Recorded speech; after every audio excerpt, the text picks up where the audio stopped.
Good afternoon, everyone, and thank you for joining us. We've an exciting hour in store looking at what's going on in the macro environment for business currently. And the reason we're doing this is because it's an important first step in developing a sustainable business strategy. But we'll come back to that shortly. Lorraine, do you want to click on to the next slide there, please? Just to do some housekeeping, first of all, the webinar is being recorded and we will send a link to you after the session. Also notice the social media tags down there in case you want to cover this online. And you'll notice that there isn't an invitation or a promise to respond to questions on the session. Where we have an action-packed hour. Please do send us your questions and we will come back to them in the correspondence after the session. Next slide, please, Lorraine. So just to do some quick introductions, my name is Elise McCarthy and I'm a sustainability advisor with Business in the Community Ireland. And I'm joined, co-hosting this with me is Johnny, that you can see there. Do you want to say hello, Johnny? Everybody. I'm also a sustainability advisor. Great stuff. So I'll keep going on the introductions vein. Do you want to click on, Lorraine, please?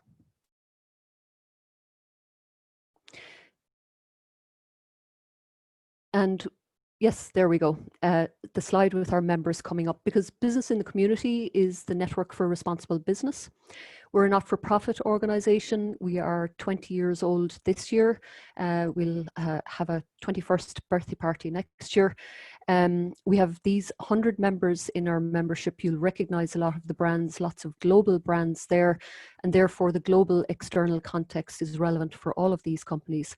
We work one-to-one with these companies, and we also provide a platform for these companies to come together and share with one another.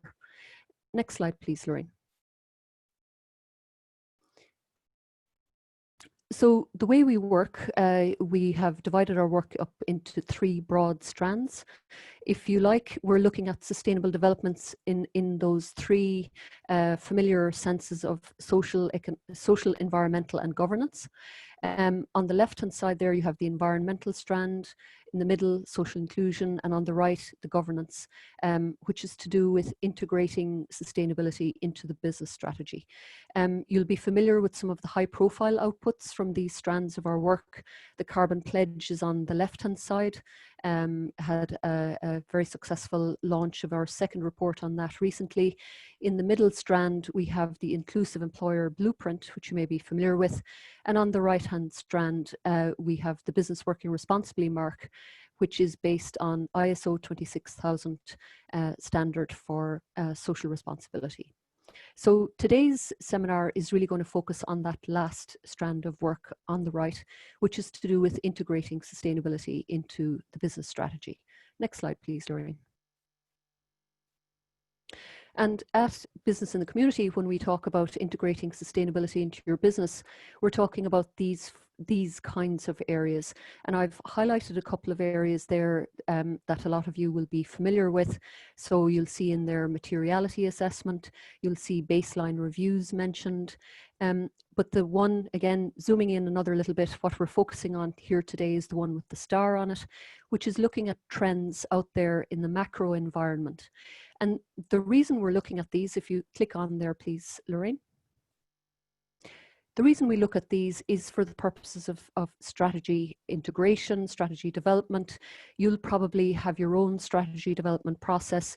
This is one that we refer to quite a lot, and you'll notice that some of the elements on the previous slide pop up here during this process as we go around the circle. So the circle here, broadly speaking, on the right-hand side, you have the explore and define phase, where you figure out what is it that's changing for us as a company that we need to respond to, and what are we defining as the things we're really going to prioritize our actions around. And on the left-hand side, then, we have the actions that the company takes, how it organizes itself to respond. Zooming in here, the element that's highlighted in yellow is this thing called a PESTEL or PESTEL analysis. I think there is actually another acronym, STEEPLE or something like that. It's really a way of breaking up that macro environment. It's a way of looking at the macro environment, but breaking it up into bite-sized chunks, if you like. If you want to click to the next slide there, Lorraine, and we'll say a little bit more about PESTEL. So here you see what PESTEL or PESTEL stands for: politics, economy, sociocultural events or issues, technology, environment, and legal. And so today, what we're going to do is we're going to touch on these topics. And to expand on this and to introduce our speakers, I'm going to hand over to Johnny. Here's Johnny, as they say. Thanks very much, Lise. That's quite an introduction. I think on this slide, just to show that PESTEL is being used in a report of some merit, here's a systems map of the interactions between the various factors. This is a recent report on global context from the European Environmental Agency, where the E for environment, about which, as you can understand, they're most concerned, is only understood in relation to the other letters of PESTEL. So it's that interaction within this systems map with those other factors which are the drivers of the change in the environment. Next slide, please, Lorraine. So here's our global context. Ireland is somewhere located on the planet Earth there, under all those clouds. You'll have to take my word for it. In economic terms, we're a small, open economy dependent on global trade. What happens in the world happens here. So we rank 4th internationally on GDP per capita, but that figure masks a lot of problems. Next slide, please, Lorraine.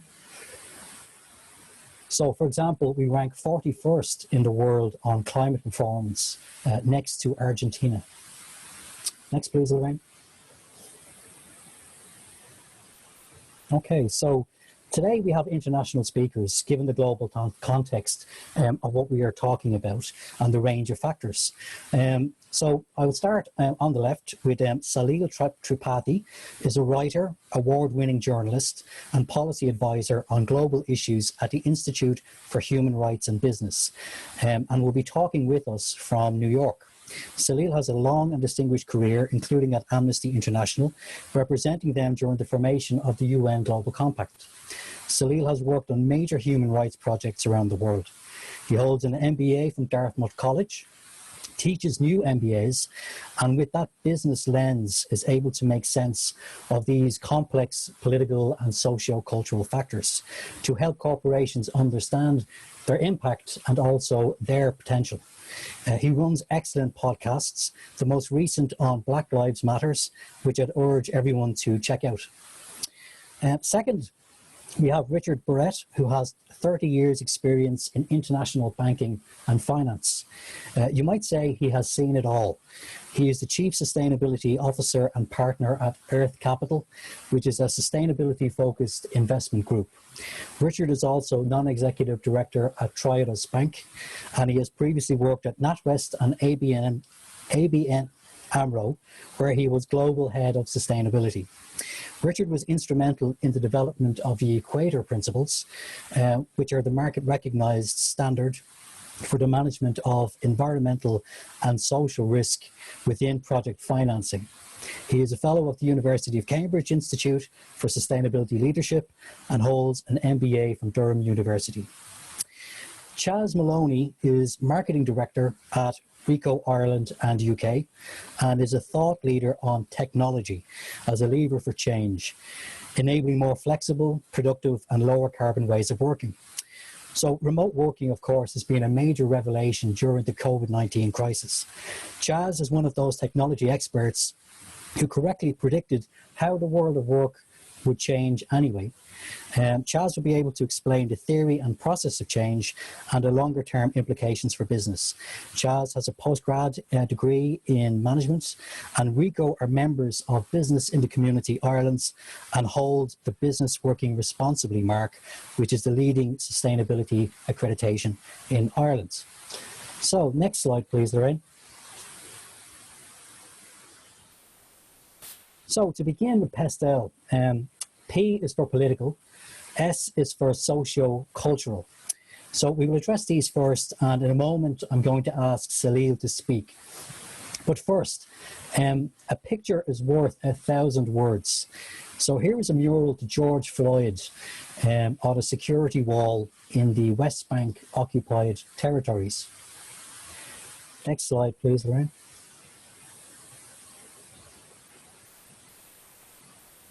And here is our protesters on the streets of Hong Kong, where the umbrella has become an unlikely symbol of resistance. Next slide, please, Lorraine. And then here are governments and movements. So we have in the top left, the new government of Ireland, only 2 weeks old. On the right, we have grassroots politics of Generation Z, represented by Malala and Greta, and progressives also like Jacinda Ardern of New Zealand. On the other hand, we have these guys. What I might do here is actually pause and invite Salil to activate his camera.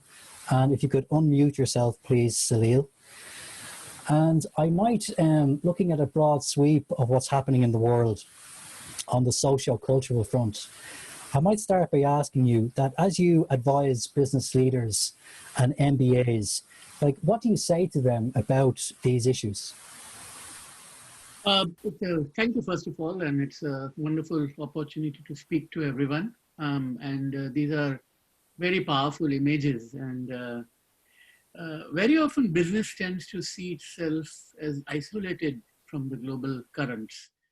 And I like to tell them that you're not alone. I mean, you are part of a system, you're part of a community, and what happens outside affects you inside.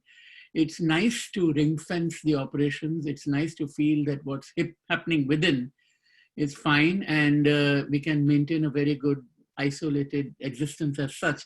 But people bring their whole selves into an organization. When they go out, then, the example I have is of apartheid era South Africa, where a lot of US companies operated in South Africa at that time. And what you found was that they were able to manage a very good non-racial system within their offices, where there was equal work, equal pay, and people being promoted on merit. But as soon as their Black employees left the premises and went out, they were in a different universe and treated differently.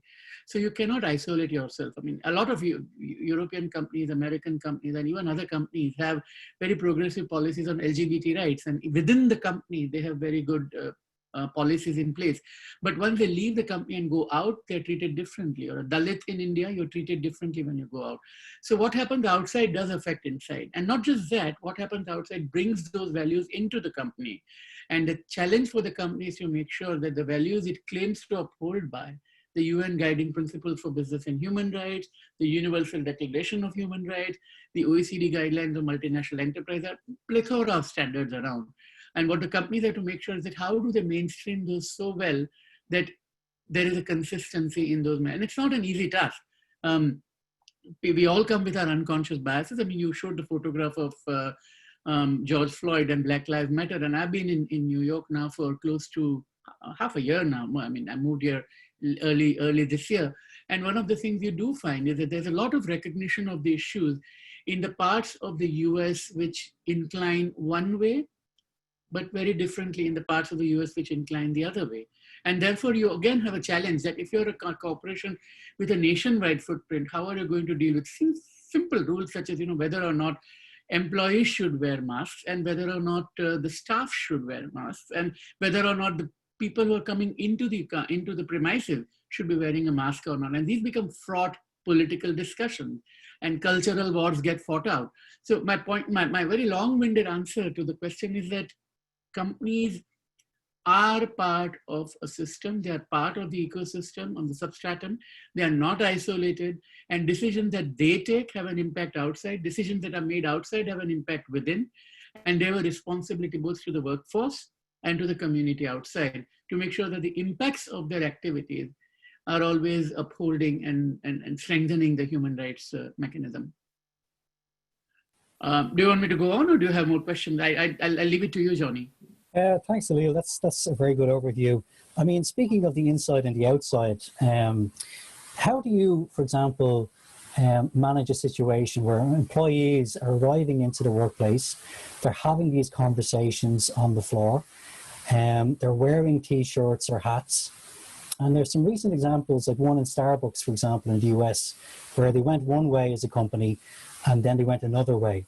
Yes. That was very challenging. It's a very good example. And Starbucks is an instructive case because it tried to do it right.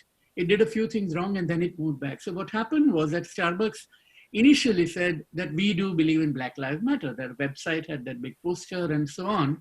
But then it issued a statement within the company that no, you cannot wear insignia saying that Black Lives Matter if you're a barista or working in the shop, because if you do, it might make you vulnerable to potential violence from people who don't support the Black Lives Matter movement, who wrongly argue that white lives also matter or all lives matter. And we can go into that in the question and answer session, why that's a distraction from the argument we are making. And then there was a backlash that, Starbucks has also allowed, quite rightly, its employees to wear with great pride the rainbow insignia for LGBT rights. So if you're going to be vulnerable for wearing a Black Lives Matter sticker, you're going to be vulnerable for wearing LGBT rights stickers too. And so it immediately backtracked. And there's a history behind it because in Philadelphia a couple of years ago, two Black patrons had come into a Starbucks restaurant and were sitting and waiting for the third person to come for the meeting. And the staff felt that these guys are not ordering anything and just sitting, and called the police, and the police came and handcuffed them and took them away. And it was a big issue. And then they decided to have one day staying in a teach-in moment within the company. So all companies have to learn. All companies have to make sure that they get their things right. And often they make wrong steps. But the question is that once you find that something has gone wrong, how do you draw away from that and take the right steps? And I think Starbucks it was right in thinking of the safety of its staff. But the solution to that is, of course, you have a better campaign so that, people don't see it as something that is hostile to other people. Yeah. Thanks, Salil. If I was to ask a question then, where are the most important places in a business to start looking for respect for human rights? Well, the easiest is charity begins at home, right? So making sure that within the organization, there is total respect is extremely crucial. It means having non-discrimination policies. It means having affirmative action policies where necessary. It means trying to remove the unconscious biases. It means trying to ensure, particularly, the pipeline of women employees coming in. And, if they are going to step aside during the childbearing age, how easy it is for them to re-enter. Why is it that when they re-enter, they don't stay long? All these are nuts and bolts issues that companies have to look at. Symbolism at the top is important, but more important is to make sure that the women employees on the shop floor or in the front-facing operations also are treated well. But more than that, then it goes to the supply chain, how the subsidiaries work, how the supply chain work, and finally the impact on the community at large. What kind of messages is going out from the company? COVID is a very good example where a lot of companies are talking about, we care for the health of our own employees and we care for the health of the minorities, particularly with Black Lives Matter. And the question with COVID becomes is that if a company believes in Black Lives Matter and taking the right steps for COVID, if it is a consulting company and if it is going to tell its clients and give an advice that you need to furlough employees or you need to let go of people because of economic downturn, which are legitimate business actions to take, is an impact assessment being done that who is going to be affected by that? Are ethnic minorities more likely to lose jobs? If the company decides to restart work, are minorities more likely to get exposed because they are in the more front-facing operations? So the assessment has to be continuous, iterative, internal, and a learning moment. Salil, in the US where you're based now, of course, there is a football team in Washington, for example, who has to change its name. Yes. Because, BLM has also ignited the rights of Indigenous people. Yes. And it's broader than just Black Lives Matter. Yeah. And also that name change is not going to take place for any other reason except for the power of the sponsors and investors, in this case, FedEx. So what role, we've got a lot of business people on now that sponsor different causes. What kind of checks or investigations should you do to explore the wider area of racism? I think it's a very, very good question because I think this is going to be there have been a lot of these demands over the years for changing some of these names. The Washington name, I used to be a student in the US in the mid-80s, and that's when the team was still had its former name. And since then, people were talking about the college I went to, Dartmouth, its football team was called Dartmouth Indians. And of course, Indians as in Native Americans, not Indians from India where I was born, right? Now, if that is the situation, and there was a lot of resentment against it from liberal students, and the conservatives wanted to retain it. And in the end, they did drop the name. But it took a long process for the college to come to that conclusion. And I think these things are constant, they happen. I mean, I think one of the companies has recently decided to drop the brand name called Aunt Jemima because it reinforces certain stereotype of the pancakes and, you know, the black nanny in the Southern household, and which is the right decision. And there have been some cosmetic changes. Now, Colgate-Palmolive, for example, owns a toothpaste brand called Darlie, D-A-R-L-I-E, which is largely available in Southeast Asia. I used to live in Singapore, and it was very common. But it used to be originally be called Darkie with a K, and it had a blackface person, and it was stereotypical, racist, and appalling. And therefore, they decided to change the K into an L, and all the other things basically remained the same. And instead of, it was still a silhouette, but it wasn't a blackface, but a white guy with a black silhouette kind of an image. And it was very, very transparent what they did. And finally, they've decided, you know, I mean, they're now having a rethink about it. But so what happens is that there have been long-standing demand, which have been ignored, saying, this is a woke issue that only the younger people want it. But now there's a reckoning that this is wrong. I mean, even in India, there is a skin cleansing cream called Fair and Lovely, which is sold by Unilever. And for years, the Indian NGO community and women's groups have been telling Unilever to change the name. And finally, they're coming around that they're going to drop the word fair out of it, because the whole idea that fairness meaning lightness of skin being nicer and so on, and they're moving away from it. And it's very sad that it took something as horrendous as the Floyd murder for companies to see that. But that it has happened and it's leading to all these changes is a good thing. Thanks very much, Salil. I might stop it there and come back to you a little bit later. This is just a quick scan through the letters. I could be talking about these subjects in depth with you all day. So if I could ask you to switch off your camera, please. And I'm going to ask Lorraine if we could step into the next slide, please. Because we're on to E, the first E in PESTEL, E for economics. So again, looking at the pictures, the Green New Deal we've heard so much about is going to require an expanded role for governments and for banks. There are visionaries, of course, like Mark Carney, who's pictured here, who think differently about economic and monetary policy. Next slide, please, Lorraine.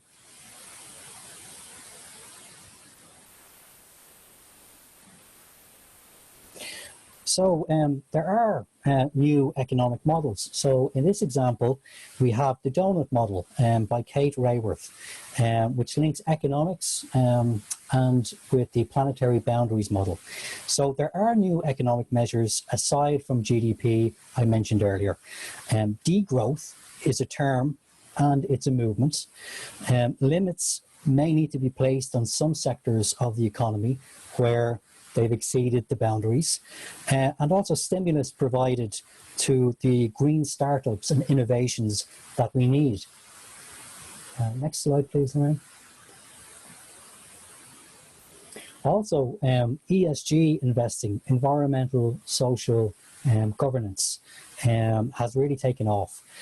So ESG stocks and indices have performed very well during the COVID emergency. Next slide, please, Lorraine. And if we look further, which is what this session is about, and look out over the crucial next decade, the World Economic Forum provided a long-term forecast of the risks, and look at the red ball on the extreme right about the risk of infectious diseases. How right they were. Yesterday, they released their Nature and Business report that showed that the new economy, waiting to be born, can create $10 trillion in value and 400 million new sustainable jobs. So I'm going to pause now. I'm going to ask Richard to activate his camera and unmute. And I might kick off this discussion on economics, really stopping at this slide, Richard, and ask, how do you factor these longer term risks into your planning? Well, thanks, Johnny. And it's, yeah, look, it's a very good question. What's interesting about this World Economic Forum sort of global risk outlook, they produce it annually, and this isn't produced by a bunch of tree huggers. It's basically some very senior politicians, academic business leaders who contribute to this assessment. Now, you would think that if these were the 10 greatest risks in terms of potential impact to the global economy, then we would be factoring in these issues in our decision making within the economy. But if you look at this, yes, clearly there's a lot of focus recently on cybersecurity and information infrastructure.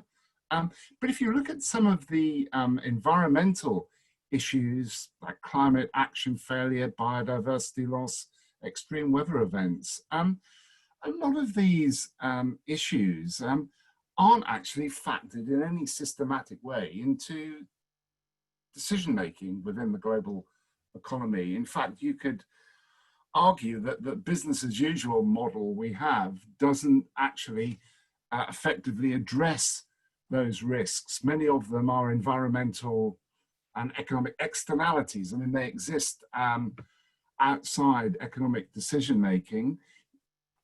Climate, perhaps we've started in certain areas to put a price on carbon, but it's not globally done. So, you know, it's an example of a market failure, effectively, where we're just not taking these things into account.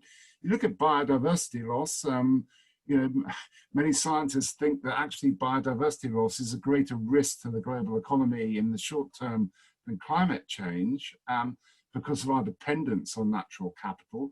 But we treat natural capital as if it's a sort of infinite pool of resource, which clearly it isn't, and we're degrading it at an incredible rate. I mean, they're talking about it in terms of being a sort of mass extinction event.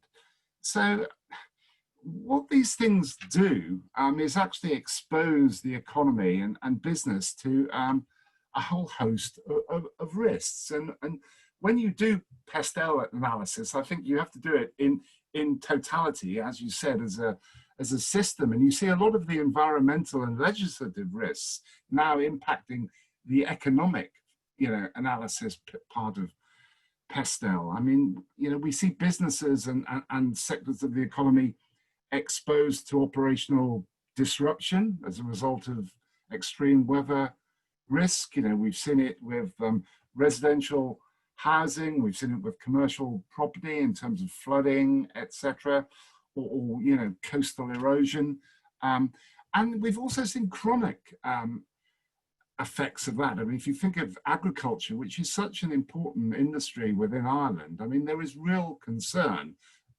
about what the long-term impacts of climate change mean to the agriculture industry, which is also part of the problem given the high intensity use of fertilizer and the runoff of that into waterways and the water system. You're also seeing these factors increasing input costs to a lot of business, and you're seeing price volatility. There's a lot of research also done by the World Economic Forum looking at that, and their assessment is we're actually entering into a supply constrained environment. You know, as the global footprint and demand for product and services increases, you know, we're doing it within a finite set of resources. So that's not being managed properly. We're seeing regulation increasing around these issues. You know, if you look at the automotive industry, you know, clearly the days of the petrol and diesel engine are numbered from a regulatory legislation perspective. We're seeing business models being put under threat as a result of that. And we're seeing this whole notion of stranded asset risk emerging, where in certain industries there is an expectation that our response to these globally pressing issues will effectively mean that there will be value lost in certain parts of the economy. And I mean, again, not a group of environmentalists predicting this. The Bank of England did an analysis last year which looked at a whole host of industries where they expect to see significant equity valuation loss as a result of the transition to a low carbon economy. So this is really affecting business models in so many different sectors. And I think also when you think of businesses, I mean, from a reputational risk management perspective, from an employee engagement perspective and retaining staff, there's a lot of evidence that employees increasingly want to work for businesses that have a higher social purpose, that are addressing these issues systematically in what they do. And so sort of when I look at this risk outlook from the World Economic Forum, I mean, the conclusion, I think, has to be that business as usual is dead. I mean, the model has to change. And we've seen so much thought given to the benefits of a green recovery, you know, post-COVID-19. You know, you talked about the World Economic sort of Forum Nature report that came out. I mean, you know, there was a sort of very quotable statement in that there are no jobs on a dead planet, which certainly The Guardian printed in the UK, as you'd expect it to, some would say. But, you know, this idea of a green recovery from COVID is really gathering momentum, and it's also business leaders and investor groups promoting it. You mentioned the donut model. I think it's fascinating that the city of Amsterdam is now engaging with Kate Raworth, and they're trying to use the donut model as a framework for planning their post-COVID recovery. So it's an interesting time. You also, you know, touched on ESG and you know, environmental social governance integration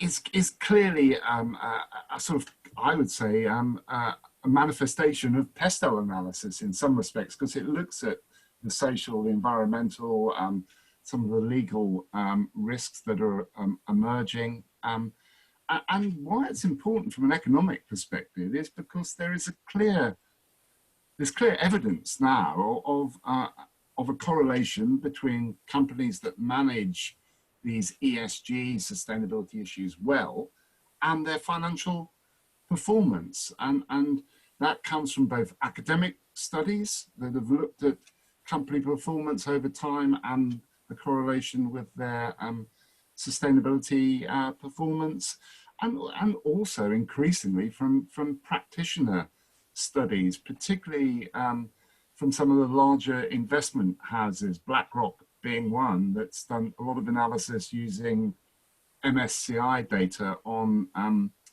that correlation. And you know, the argument is quite simple. Companies that do this well have stronger cash flows, they manage their resources better and more effectively, they manage systematic risk better. As a result of that, they attract a wider investor base.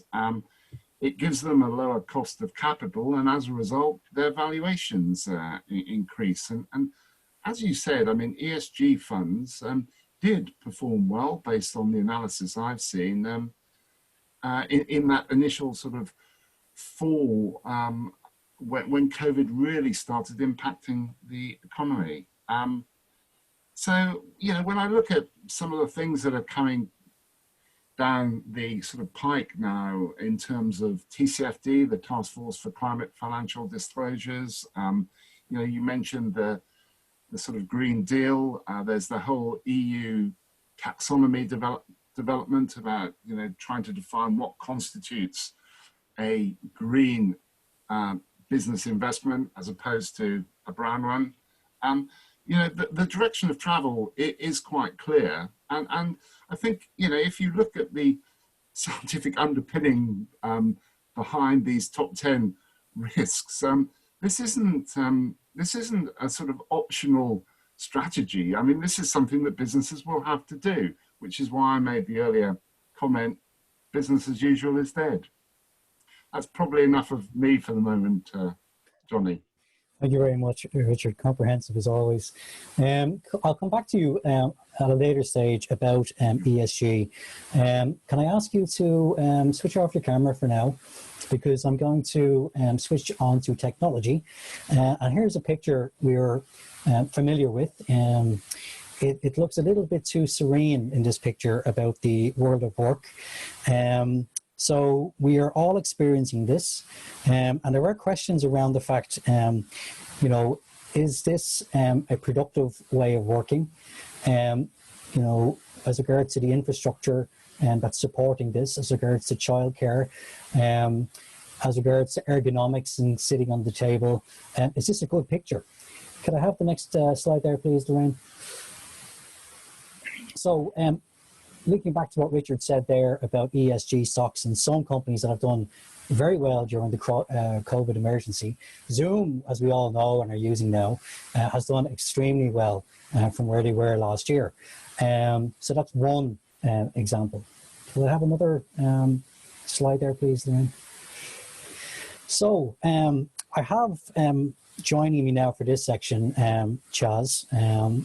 Thank you very much for speaking on this topic, because a question I might have, Chaz, is that we're so fixated with the technology and how to use it, Zoom being a good example, that is it about the functionality of the technology, or is it really about change management and thinking and acting differently?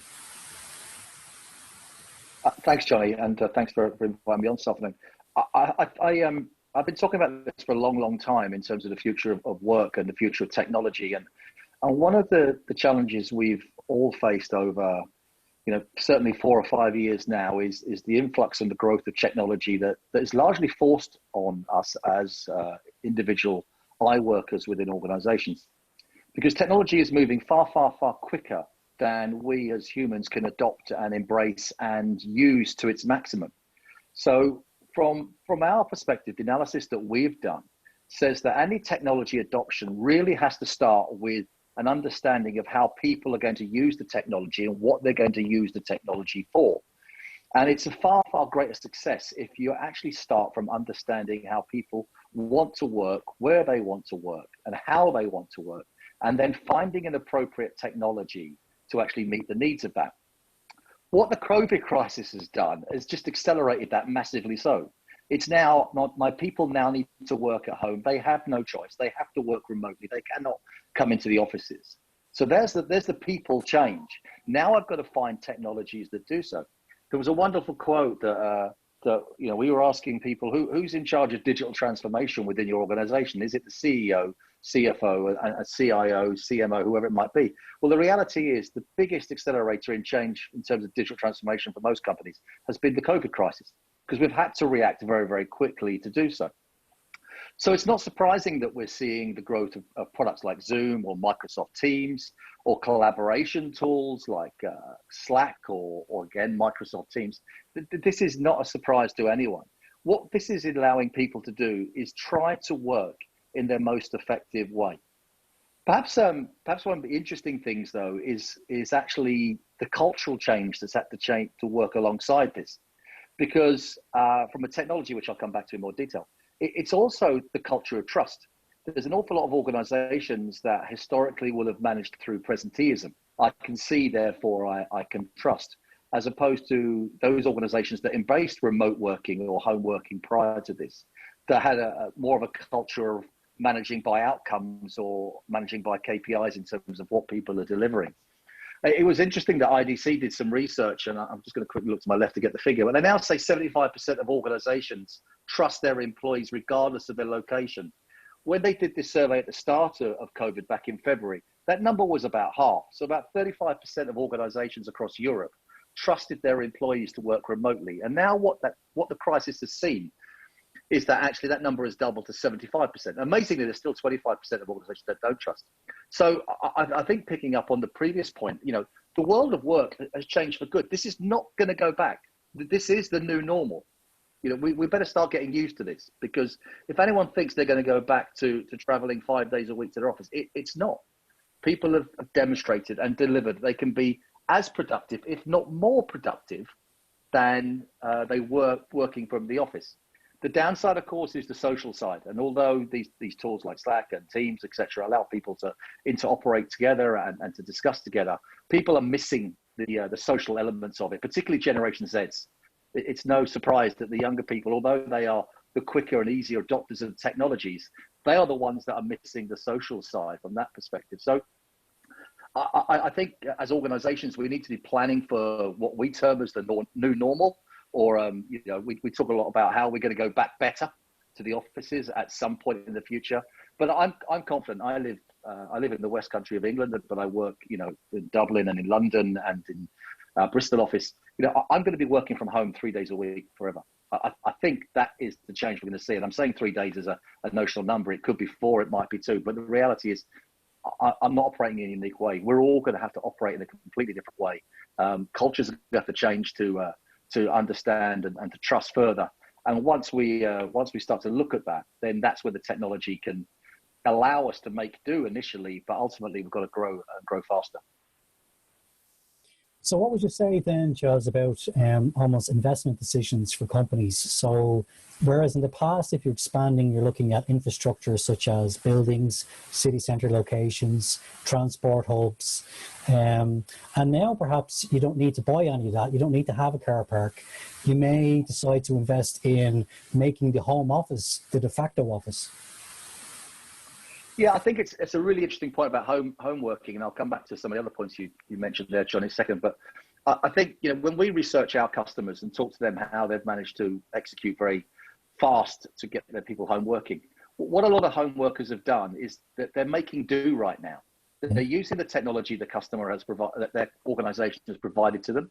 Largely that's a laptop, but you know, there's a massive influx in the growth of webcams and monitors across Europe right now.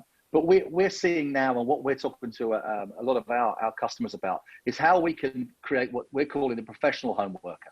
How people can actually work in a really professional way so they feel equally as comfortable sitting in their homes. They have access to multiple screens, multiple keyboards if needed, the information they need, the data they need. They can access this all remotely. But doing it critically from a security perspective. So again, IDC see the biggest growth in IT technology for the rest of 2020 around security, because while I'm sitting in my building in Dublin or wherever I might be, you know, I've got the appropriate firewalls, network resilience to ensure that I'm not personally, and I'm not putting the company at risk from a security perspective. But are you still seeing that level of security when you've got hundreds, maybe thousands of people working remotely? Can you still imply that? You know, we created a professional home workers package that would help on it. And the simple thing that we didn't think about, one of our customers said, is can we provide every home worker a shredder? Because they're dealing with customer data. And so they've got to be able to show and demonstrate to the authorities that they're disposing of this in the correct way. And of course, there's tax implications and health and safety, risk assessment implications. So, you know, from an investment perspective, I think one of the challenges organizations need to look at is how they actually can potentially reduce building costs and infrastructure costs, and then for a very small percentage of that, invest in actually making their home workers more productive. From a buildings perspective, I think that's another interesting point. One of the other things we've got to do is to ensure that the information, the data, whether that be in hard copy, paper, or whether that be data from a soft perspective, is available to our home workers, so people have access to the right information in the right format at the right time to allow them to add value to their organization. So again, we're seeing some significant growth and investment of people digitizing a lot of the information that's sitting in offices right now, because they recognize that going forward, they're going to have to get access to this information that right now is sitting in filing cabinets, in basements, in stores, in boxes, in people's drawers, in laptops. Now that's critical information that needs to be shared and critically needs to be controlled. Thank you for that. I might move on, Chaz, if that's okay. That's a good overview. We won't have time to get into the steps here of the 5 R's, the process of change. What I'd like to do, Lorraine, is maybe skip on to the next slide. Thank you, Chaz. And I had a question, really. I was going to invite everyone to speak, but I might start maybe with yourself, Richard. because you made a very interesting point before, and it was around the role in strategy development of having that critical friend or alternative voice in the shape of an NGO to come in and to speak to, say, for example, the Chartered Institute of Bankers. What value can be had when you're starting out to formulate a strategy in bringing in somebody like Business in the Community who is an NGO? Yeah, thanks, Johnny. Look, I think there are a number of reasons. I mean, one, in terms of just managing your stakeholders as a business. I mean, having those relationships with NGOs that provide a sort of stakeholder voice or an input into that stakeholder engagement process is very helpful. As a business too, I mean, in the past, when we were developing sector policies around sustainability issues, whether it was in my banking days, we were doing it in the oil and gas sector, mining, defense, etc. We would use NGOs as sounding boards as part of that process. You know, clearly we would look internally and get our customer-facing officers and our risk departments involved. We'd go out and talk to customers in those sectors to get their input, but we'd also engage with NGOs in a sort of systematic way to get their input, and it actually really enriched our thinking as an organisation. And did we do everything they suggested? No. But it did mean at least we considered a wider range of issues. So I see it as you know, a key part of your sort of stakeholder management process. Thank you, Richard. In the interest of time, I might not refer to Salil and Chaz for an answer to that question. I'd like to move on, if I could, Lorraine, to complete the PESTEL, because you know, a lot of businesses would do the first, you know, PEST, and they may not take the time to actually explore environments and to explore the legal side. So this is very important, and ignoring these two last letters of PESTEL, businesses do so at their peril. This was kind of shown in a different form earlier on in relation to the donut model. This is the planetary boundaries model, and it shows that we've already exceeded the boundaries when it comes to biodiversity, when it comes to biochemical flows. Can I have the next slide, please, Lorraine? So the problem we have, you know, in Ireland, we've declared a biological diversity emergency, but of course we know that we haven't responded in the same way as we have with the COVID emergency or with the climate change emergency. So this is the problem, really, that we don't have a strategy as yet with regard to land use change. That is agriculture, the built environment and transport hubs. It's true of Ireland, as it is of the rest of the world, that we have monocultures where what we really need are more wild grasses and grains, more clovers, more wildflowers, shrubs, trees, birds, butterflies, badgers, you name it, the list goes on. And even the spraying of the chemical and herbicides and fertilizers on the land to keep it looking like this is also having an impact underneath where most of the biological diversity is, in the living soil and the living water. So on our shelves in the supermarkets, we have endless product diversity, but we don't have biological diversity. The next slide, please, Lorraine. So, by way of connecting this with the theme for today, which is about developing a strategy, if you're developing an environmental strategy, you must address all of the red areas highlighted in this European agency report, because you can see there that they've kind of given up at 2020 with all of the reds that already exist. They don't need to speculate on 2030 and 2050. So the lesson here for the greens that are on the list is that more land will be needed to be set aside for rewilding in what will be called protected conservation areas. So instead of doing more from less with the graded natural capital that Richard spoke about, we will in fact be doing less from less. So that brings me on to legal and regulatory compliance. And over to you, Elise. Thanks, Johnny. Very interesting discussion. So yes, L is for legal and what is going on in the legal environment. This particular cartoon is from the Financial Times, and it highlights one development, and that's the heightened potential for shareholders to reject top pay deals. That's what the little headline there in the picture says. Next slide, please, Lorraine. That particular potential is coming from this first item here, the Shareholder Rights Directive 2. It came into law in Ireland at just the end of March, just gone. And what it does is it brings transparency to shareholder positions and their rationale. So they have to explain more about why they are taking certain positions on stock. And on the other side, it also brings the requirement for transparency to companies, let's say in terms of remuneration, and thereby giving that power, that increased power to shareholders to vote against remuneration if the performance isn't sufficient. So it's all about, it came about in light of the last recession. So it's an effort to combat or take on some of the short-termism that was there and to introduce more transparency and long-term shareholder engagement. You may already, and I think they've already been alluded to already in this session, the next items on the slide there, which are the EU taxonomy, so there's a move here, a corresponding move here in terms of defining what is sustainable activity, and another move on disclosure, which is coming from the EU non-financial reporting directive, which by the way has just finished a consultation towards a new version, which is expected to be more specific about what the standard will cover. So there's a lot there happening in terms of transparency and disclosure.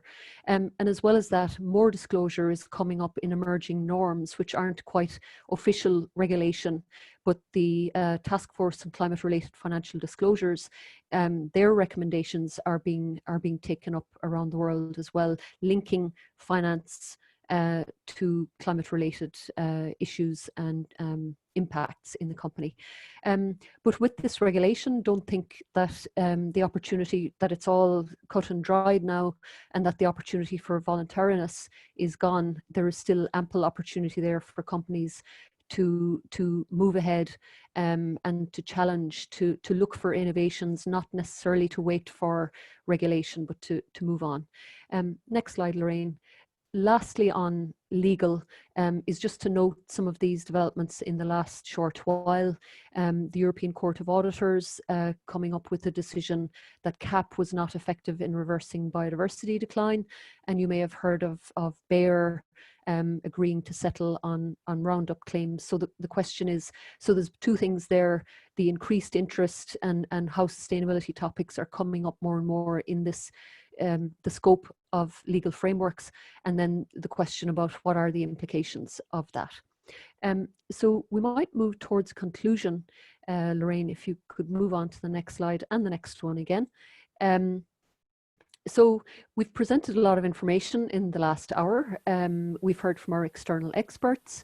We've reminded ourselves of the work that remains to be done in relation to human rights, racial justice, the rapidly emerging financial interests, the place that technology is now playing in our lives, and of course, environmental challenges and the emergence of legal frameworks. So all of these affect the sustainability of the business and are things that need to be taken into account as you formulate, as you either revise your business strategy to embrace sustainability or as you develop a sustainability strategy. So I think these are good questions to leave you with, to consider, where is the conversation at in your business right now? Do you have a channel where the findings can be factored into your business strategy?